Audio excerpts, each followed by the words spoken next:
आइए सुनिए, देखिए, समझिए सनातन सत्य।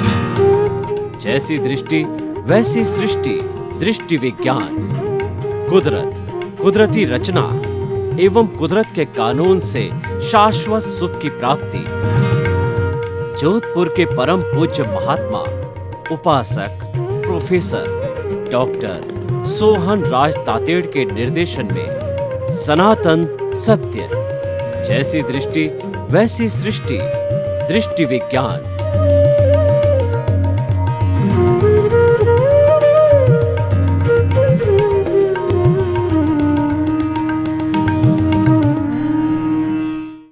भाइयों और बहनों, मातृशक्ति को नमन।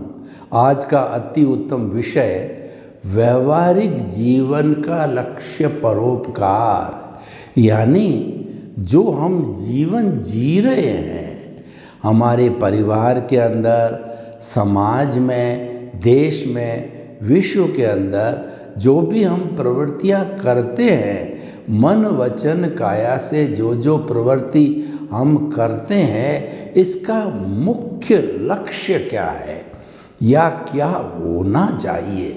इसका मुख्य लक्ष्य है परोपकार। वही व्यक्ति इस जीवन में याद किया जाता है जो परोपकार करता है। परोपकार का अर्थ होता है दूसरे का उपकार करना, दूसरे की भलाई करना, दूसरे की मदद करना, दूसरे को आराम पहुंचाना, किसी को दुख न देना। ये सारा परोपकार में आता है। और कहा भी गया है, परहित सरिस धर्म नहीं भाई, पर पीड़ा नहीं सम अदमाई। यानी दूसरे का हित देखना, दूसरे का हित करना, उसके समान कोई धर्म नहीं है। और दूसरे को पीड़ा पहुंचाने के समान कोई पाप नहीं है। इसीलिए हमारे जीवन के अंदर ये लक्ष्य बनाना चाहिए। जितना जितना व्यक्ति लक्ष्य बना सके, थोड़े रूप में, बड़े रूप में या पूर्ण रूप में, तो उसका जीवन धन्य होता जाता है। What you contribute to the society is countable, and what you do for yourself and for your family is all related to yourself। वो अपनी आपकी स्वार्थ की चेतना का हिस्सा होता है और आप दूसरे को मदद करते हो, वो परार्थ की चेतना कहलाती है। और कुछ ऐसे संत, सन्यासी, साधक लोग होते हैं जो जीवन भर जो है वो लोगों का भला करते रहते हैं, लोगों के जो है भलाई में ही अपना पूरा जीवन निकालते हैं, जैसे सन्यासी वगैरह।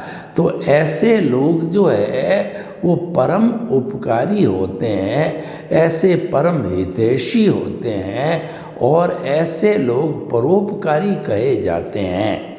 तो भाई और बहनों, हमारा लक्ष्य जो है ये परोपकार कैसे बने। देखिए, व्यक्ति गृहस्थी होता है तो उसे अपनी गृहस्थी का भी पालन करना होता है। उसको स्वार्थ की चेतना कहते हैं। स्वार्थ की चेतना बुरी नहीं है, क्योंकि हमारा गृहस्थ जीवन बिना स्वार्थ के नहीं चल सकता। हमारे शरीर होता है, हमारे माता पिता होते हैं, हमारे बाल बच्चे होते हैं, और उसके साथ साथ में अतिथि देवो भव। कोई हमारे अतिथि भी आ जाता।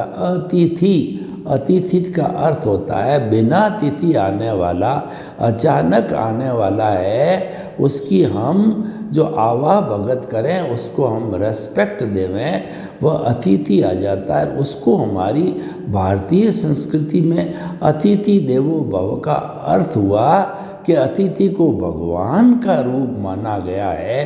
अतिथि का हमें हमेशा यथाशक्ति जो है उसका स्वागत करना चाहिए, उसका सहयोग करना चाहिए।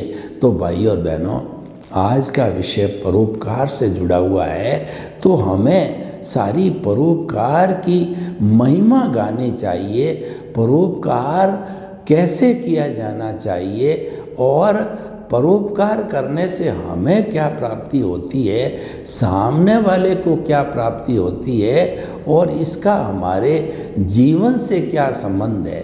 देखिए, जो व्यक्ति परोपकार करता है उसको मानसिक शांति और आनंद की अनुभूति होती है। आप करके देख लीजिए, आपको 1,00,000 रुपए का मुनाफा हुआ, आपको खुशी हुई, परंतु आपने किसी को 10 लाख रुपए का, जो अभावग्रस्त व्यक्ति है, लूला, लंगड़ा, अपाहिज, मूक, बधिर, अनाथ और विधवा और उसके और वृद्धजन, ये अभावग्रस्त लोगों की आपने मदद के अंदर मान लीजिए 10,000 रुपये लगाए, या जो है आपने उनके लिए 10-20 घंटे स्पेयर किए, जैसी जैसी आपकी योग्यता पढ़ाने में या कोई भी आपकी योग्यता के अनुसार निःशुल्क परामर्श देने के अंदर, तो आपको जो निःशुल्क काम करते हो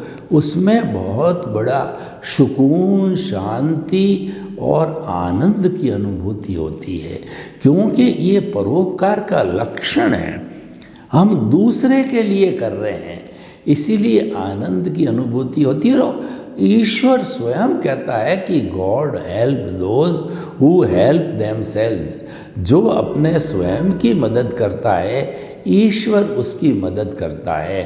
स्वयं की मदद का अर्थ हो गया कि वो अपने जीवन के लिए करे और लोगों के लिए भले का काम करे। कहा जाता है कि जो दूसरे के आंसू पहुंचता है, ईश्वर उसकी आंखों में आंसू कभी नहीं आने देते। यानी कि हम परोपकार करते हैं, दूसरे के हित की या भलाई की बात करते हैं, काम करते हैं, तो हमारा हित तो स्वतः ही उसके साथ में जुड़ा हुआ होता है, हम उससे कोई अलग नहीं होते हैं। अब देखिए, व्यक्ति गृहस्थ का जीवन जीते जीते वह किस प्रकार परोपकार या सेवा कर सकता है, उसका मैं आपको उदाहरण देना चाहता हूँ। सबसे पहले है, व्यक्ति को सेवा माइंडेड होना चाहिए। हमको अपने जो है इस मस्तिष्क के अंदर, अपने आर्ट ऑफ द विजन के अंदर यह बात बिठानी चाहिए कि मुझे हर हालत में प्रतिदिन कुछ न कुछ तो काम करते करते सेवा के लिए अलग समय, श्रम और धन, तीनों से कोई काम होता है तो वो लगाना चाहिए। और हर व्यक्ति अगर सेवा माइंडेड है तो अपना काम करते करते वो सेवा कर सकता है। एक डॉक्टर है तो डॉक्टर जो है अपनी ईमानदारी के साथ के अंदर जो है इतनी रीजनेबल फीस लेता है, 100 रुपये 200 रुपये के हर व्यक्ति आज के महंगाई के ज़माने में एफोर्ड कर सकता है और वो मिनिमम टेस्टिंग रखता है। यानी कि वो ईमानदार व्यक्ति है। कुछ भी ऐसा नहीं होना चाहिए कि वो पेशेंट के ऊपर भार पड़े, और ख़ास तौर से कोई पेशेंट गरीब है तो डॉक्टर जो है उसका अच्छी आमदनी है, तो चलते चलते जो है कोई भी गरीब जो पेशेंट है उसको जो है फ्री ऑफ द चार्ज, बिना किसी फीस के उसको देखना चाहिए। तो भाई और बहनों, एक टीचर है तो टीचर क्या होता है कि वह ट्यूशन वगैरह इत्यादि करके कॉलेज में पढ़ा करके अपनी जीविकोपार्जन करता है। लेकिन ट्यूशन पढ़ाने के साथ साथ के अंदर वह कुछ बच्चे ऐसा अभावग्रस्त होते हैं और वो नहीं दे पाते हैं अगर ट्यूशन फीस, तो वह उनको बिना किसी पैसे, बिना शुल्क के करवाता है, निस्वार्थ भाव से करता है। तो वह उसकी सेवा के अकाउंट के अंदर जाता है, वह उसके परोपकार के अकाउंट में जाता है। सेवा कहिए, परोपकार कहिए, दोनों पर्यायवाची शब्द हैं। हमारे इस समाज में 3 तरह की सेवा होती है, तन की सेवा, मन की सेवा और धन की सेवा। कुछ ऐसे लोग होते हैं कि जिनके पास पैसे तो नहीं होता है लेकिन समय होता है, वो रिटायर्ड लोग होते हैं, उनके पास समय काफ़ी होता है। उनमें से पढ़े लिखे लोगों में टीचर समझिए, डॉक्टर समझिए, और जो चार्टर्ड अकाउंटेंट, वकील इत्यादि इत्यादि जो लोग हैं, हर एक की हमारे समाज में आवश्यकता रहती है। तो वो अगर उसके पास धन नहीं है तो अपना समय किसी मंदिर में जाके, संस्था में जाकर के, और ऐसी जगह जहाँ पर कि लोग सेवा लेने आते हैं, तो वहाँ पर वो अपने समय का सदुपयोग करे निस्वार्थ रूप से, तो वह बहुत बड़ी सेवा है और वह बहुत बड़ा परोपकार कहा जा सकता है। तो भाइयों और बहनों, आप देखिए कि जो है, हम छोटी छोटी सेवाओं की बात करें कि हम किसी सड़क पर खड़े हैं और किसी सड़क पर बेचारा जन्मांध व्यक्ति खड़ा है, तो जन्मांध व्यक्ति इस रोड को पार करना चाहता है, तो हमने उसका हाथ पकड़ करके रोड पार करवा दी।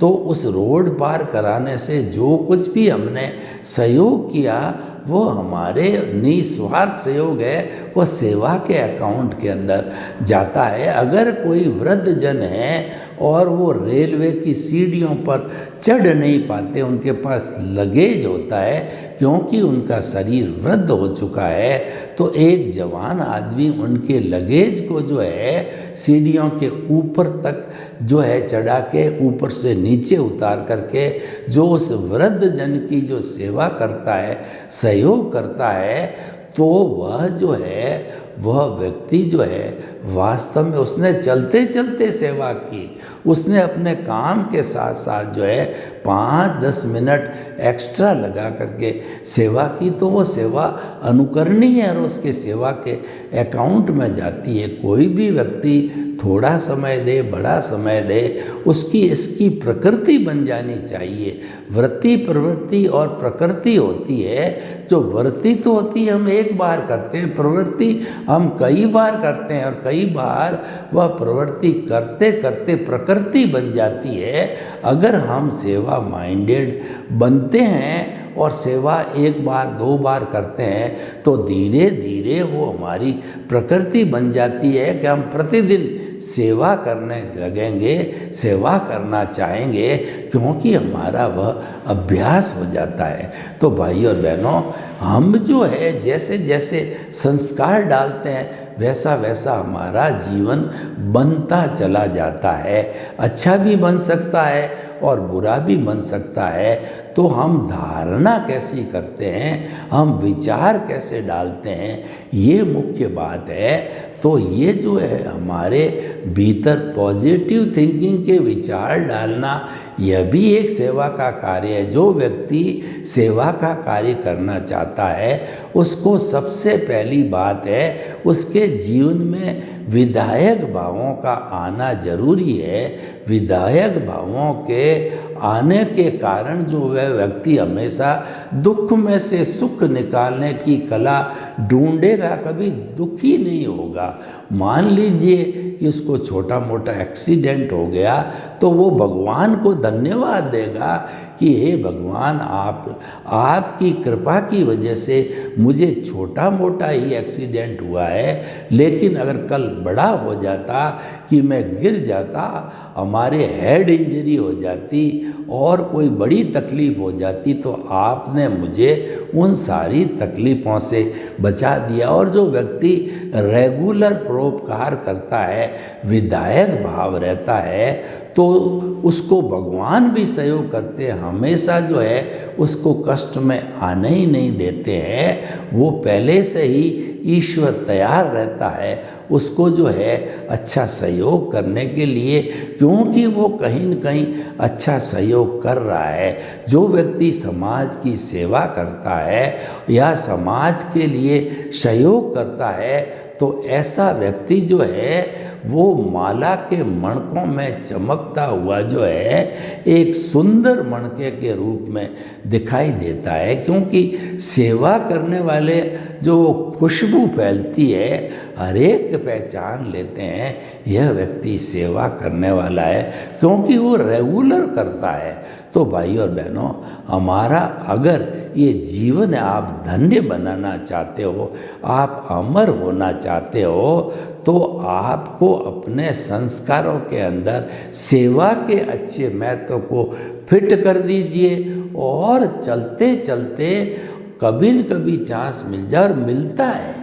व्यक्ति अगर कोई चीज़ ढूंढता है तो उसको जो है वाकई रास्ता मिलता है। गर्मी का भयंकर सीजन है और लोगों का उस सड़क से जाना बहुत अधिक होता है। आपने उस सड़क पे जहाँ आवागमन ज़्यादा है, 4-5 जो है पानी के जो कैन रख दिए गर्मी भयंकर मई जून की गर्मी में, तो ये बहुत बड़ी सेवा होती है। और कई लोग रामदेव वगैरह जो मंदिर में दर्शन करने के लिए जाते हैं सावन के महीने में, तो कई सेवाभावी संस्थाएं, सेवाभावी लोग जो है इतने अच्छे परोपकारी होते हैं कि वह महीना 2 महीना जो है पूरा अपना चौका लगा देते हैं और जाने वाले लोगों को खाना खिला करके भेजते हैं। तो हम ये कहना चाहते हैं, हमारे देश के अंदर परोपकार का महत्व होता है।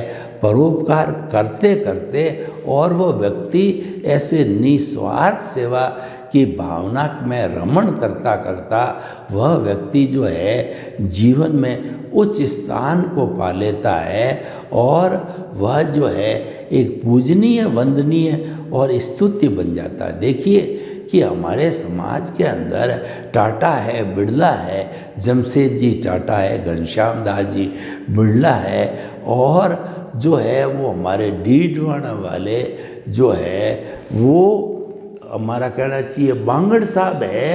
तो उन्होंने बड़ी बड़ी फैक्ट्रियाँ इस उद्देश्य के साथ में लगाई कि हम जो है अच्छी सेवा करना चाहते हैं, अच्छा परोपकार करना चाहते हैं। तो उन्होंने जो है उन फैक्ट्रियों के माध्यम से बहुत अच्छा धन कमाया, और उस धन का अधिकतम हिस्सा वो धर्मशाला और अस्पताल और भोजनशाला, मंदिर है इत्यादि अच्छी अच्छी चीज़ों में जो समाज की हर एक आवश्यकता होती है, वह उन्होंने वो अलग अलग मॉलों में, अलग अलग शहरों में जो है उन चीज़ों को खड़ा किया।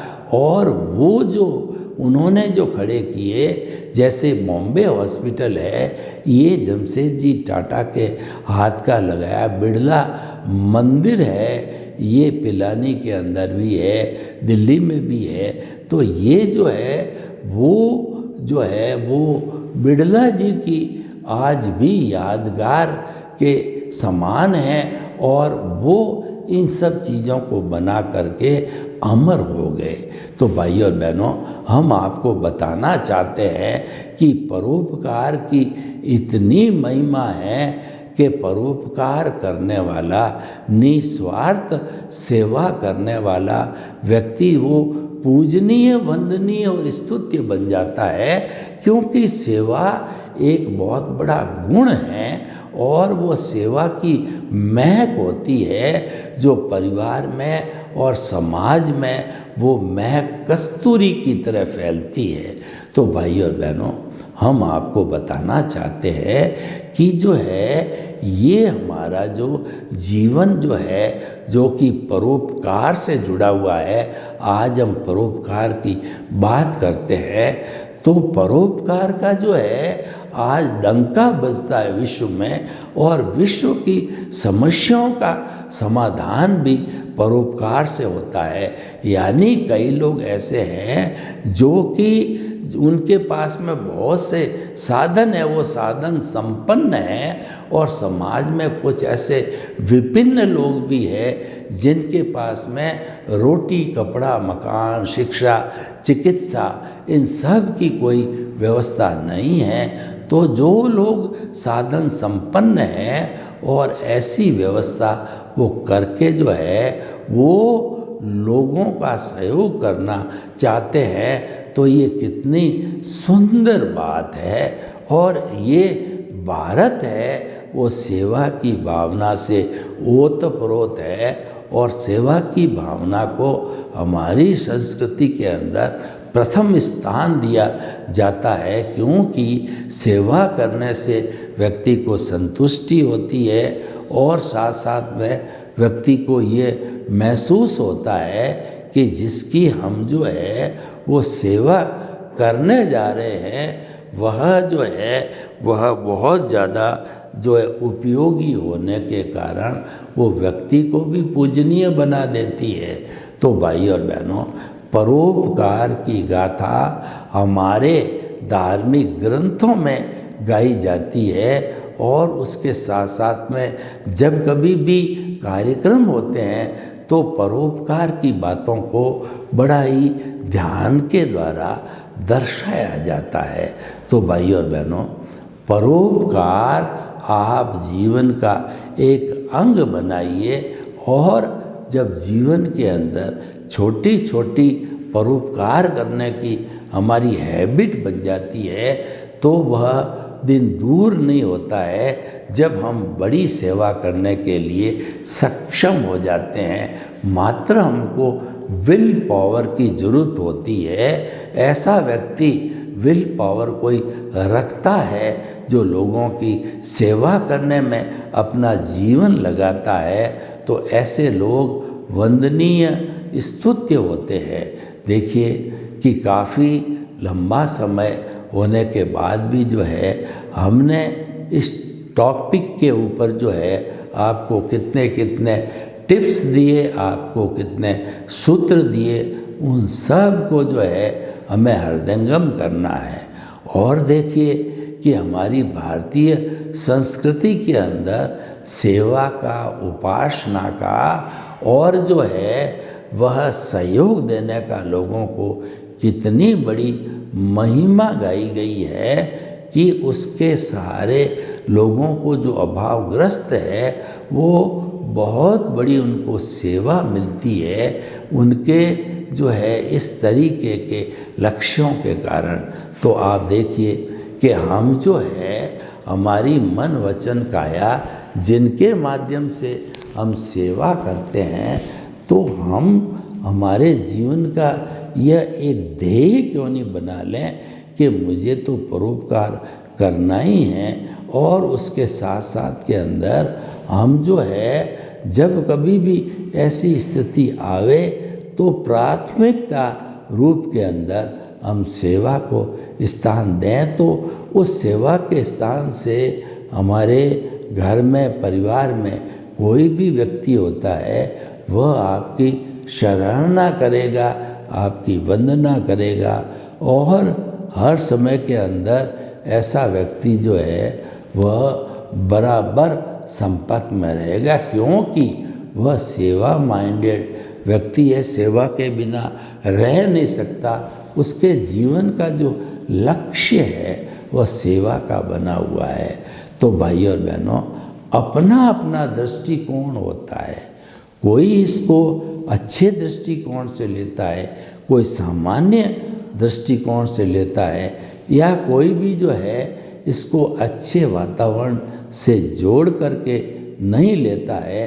तो हम जो है आपको ये बताना चाहते हैं कि हमारी जो इस विषय के अंदर जानकारी है उसके अनुसार जो है जितने भी लोग महान हुए हैं, और ख़ास करके जो है कहना चाहिए जिन लोगों ने, जैसे कि हमारे जो है वो सचिन तेंदुलकर है, या जो हमारे जो है लगभग 45 से ऊपर जो है, ऐसे कहना चाहिए कि जो लोग अपने उन्होंने जो है सब कुछ अपना कंट्रीब्यूट करके भारत रत्न की प्राप्ति, उनको वैल्यूएशन किया सरकार ने, क्योंकि वो सेवा की उपयोगिता पर उन्होंने अपना पूरा जीवन लगाया और उपयोगिता के साथ साथ के अंदर सेवा कैसे की जानी चाहिए ये भी उन्होंने पारंगत रूप से अपने परिवार के सदस्यों को ये सारी बात बताई। तो भाइयों और बहनों, हम आपको बताना चाहते हैं कि जो आपका आज हमारा जो टॉपिक है कि जो है सेवा भावना के करते रहने से हम किस प्रकार हमारे परिवार से संपर्क में रह सकते हैं, तो मैं आपको ये बताना चाहता हूँ कि सेवा का कार्य करने के अंदर जो है हमें ज़रूरी नहीं है कि पूरा जीवन लगाना पड़े। हम कुछ समय में भी अपना काम करते करते भी सेवा के अंदर अपना कंट्रीब्यूशन, अपना योगदान और हम कर सकते हैं। हर व्यक्ति कर सकता है और हम परोपकार करते करते जो है लोगों के दिल में अपना स्थान बनावें। सर्वे भवन्तु सुखिनः, सर्वे सन्तु निरामया। लोग के जीवों को सुख मिले, शांति मिले, आनंद मिले, प्रेम मिले, सौहार्द मिले और हम सभी अपने अपने परिवार का भरण पोषण के साथ में औरों के हित की सेवा करके हम जो है धन्य बने। आपके प्रति मंगल भावना। ओम शांति।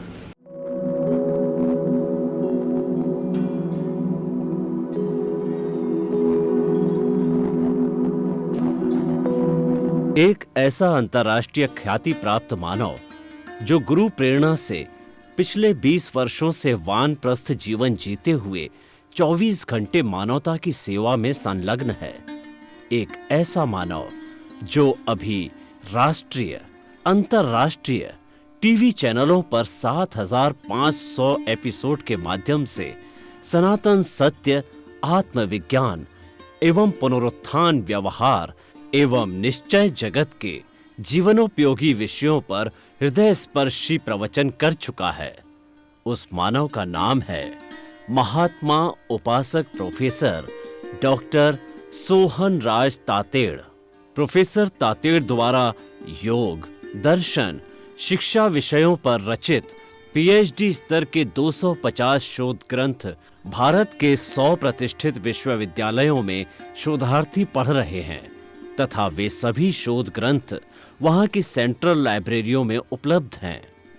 महात्मा सोहन राज ने अभी तक हजारों स्कूलों, कॉलेजों, विश्वविद्यालयों एवं संस्थाओं में सेमिनार, वर्कशॉप, कैंप लगाकर लाखों विद्यार्थियों को योग, दर्शन, शिक्षा का प्रशिक्षण देकर उन्हें सुसंस्कारित किया। डॉक्टर तातेड़ ने भारतीय संस्कृति उत्थान के 4000 से अधिक समसामयिक विषयों पर आर्टिकल लिखकर ऑनलाइन जर्नल, पत्रिकाओं, वेबसाइट्स पर प्रकाशित किया, जिसका उपयोग लाखों पाठक कर रहे हैं। उपासक तातेड़ के 5000 से अधिक आज का सुविचार, आज का शुभ संदेश, आज का मंगल भावना योग आदि चिंतन websites, Twitter, blogger, Facebook, YouTube माध्यमों से लाखों लोग अपना जीवन निर्माण कर रहे हैं। मानवता के मसीहा ऐसे महामानव महात्मा सोहन राज तातेड़ के प्रोफाइल को अभी तक विश्व के 20 लाख दर्शक यूट्यूब पर, 12 लाख गूगल पर एवं लाखों दर्शक फेसबुक, ब्लॉगर, ट्विटर और इंस्टाग्राम पर देख चुके हैं।